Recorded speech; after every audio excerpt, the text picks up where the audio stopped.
E nesse vídeo aqui a gente vai falar sobre a placa-mãe. Eu vou deitar aqui o computador. A placa-mãe ela é o componente responsável por receber todos os periféricos, né, do computador.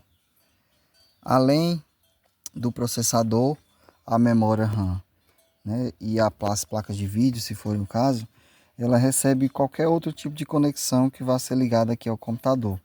Então, por exemplo, eu tenho nesse gabinete aqui uma parte frontal que tem algumas conexões aqui de leitores de memória, né? Vem incluído aqui, ó, placa de áudio, USB, então tem algumas informações que eu posso colocar aqui do próprio gabinete.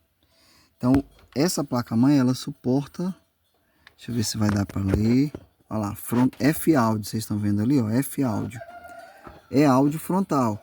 Então ela tem essa conexão aqui, desse fio, que vem lá do gabinete, ó, vocês vão acompanhar ela, ela vai até...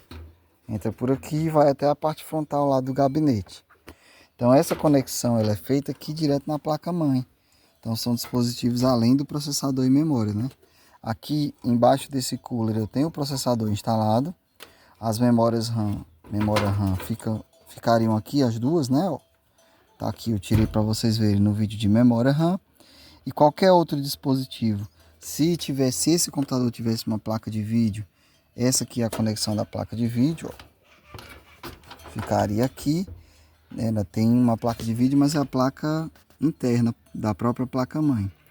Então, além disso, a própria placa-mãe, ela tem algumas funcionalidades dela mesma. Nesse caso aqui, eu tenho placa de vídeo. Vou voltar aqui. Vou filmar atrás do computador. Esse computador aqui eu tenho entrada para mouse e teclado, né? Entrada até mais antiga. Tem uma saída HDMI aqui. Tem uma saída de vídeo normal para VGA. Tem algumas USBs, entrada e saída USB. Tenho placa de rede e tenho conexões de áudio, né? Microfone, saída ou entrada de áudio. Essas conexões aqui, elas são da placa-mãe, soldadas direto na placa-mãe. Você não tem como retirar elas. É possível até desativar se você não quiser utilizar elas, né, via BIOS. Você vai na BIOS e configura. Mas essas conexões já vêm soldadas aqui na placa-mãe. Ela também recebe essas entradas PCI, por exemplo, essas brancas aqui, ó, são PCIs que você pode colocar aqui outros equipamentos, como uma placa de rede extra. São placas diversas. Nesse caso aqui são placas diversas. Pode ser uma placa que contém mais SSDs, mais memórias do tipo SATA, né, para colocar mais SSDs. Então existem dispositivos diversos que podem ser alocados aqui nesses conectores aqui. Aqui eu tenho, por exemplo, 4 entradas saída do tipo SATA. E é aqui que eu coloco, por exemplo, HDs ou SSDs. Ou gravadores de CD, DVD, mas a gente praticamente não utiliza mais.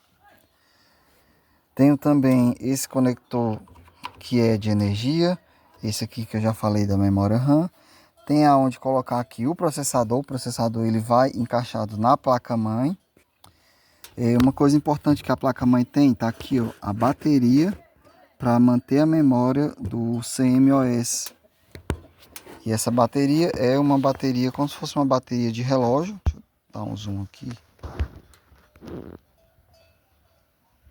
Aqui, uma bateria do tipo CR2032.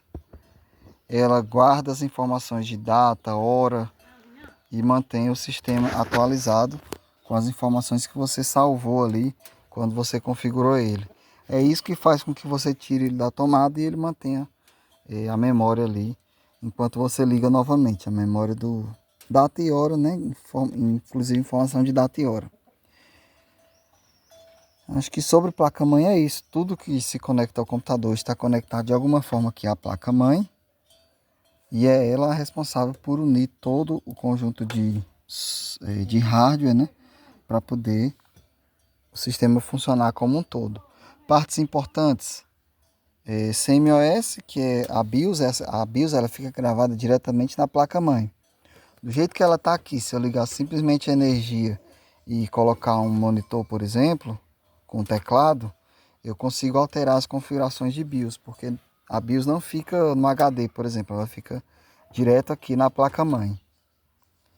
Quando você for montar o seu sistema, você precisa saber que componentes vão ser adicionados à placa-mãe, porque ela tem as limitações de, por exemplo, aqui se eu precisasse de mais do que 4 portas do tipo SATA, eu precisaria comprar uma placa extra para colocar aqui e adicionar. Se eu quisesse comprar uma placa de vídeo, por exemplo, eu preciso saber que esse conector aqui é o único conector de placa de vídeo que tem nessa placa. Então teria que ser uma placa compatível com esse conector aqui. Então, da mesma forma que a memória RAM e o processador, a gente precisa ter compatibilidade entre pelo menos os principais componentes, né? Que é memória RAM, processador, placa de vídeo, precisa ter compatibilidade para que tudo funcione. E a placa-mãe também precisa ser do tipo que se encaixe e caiba dentro do gabinete. Então, é preciso que seja avaliado tudo isso na hora de uma compra, por exemplo.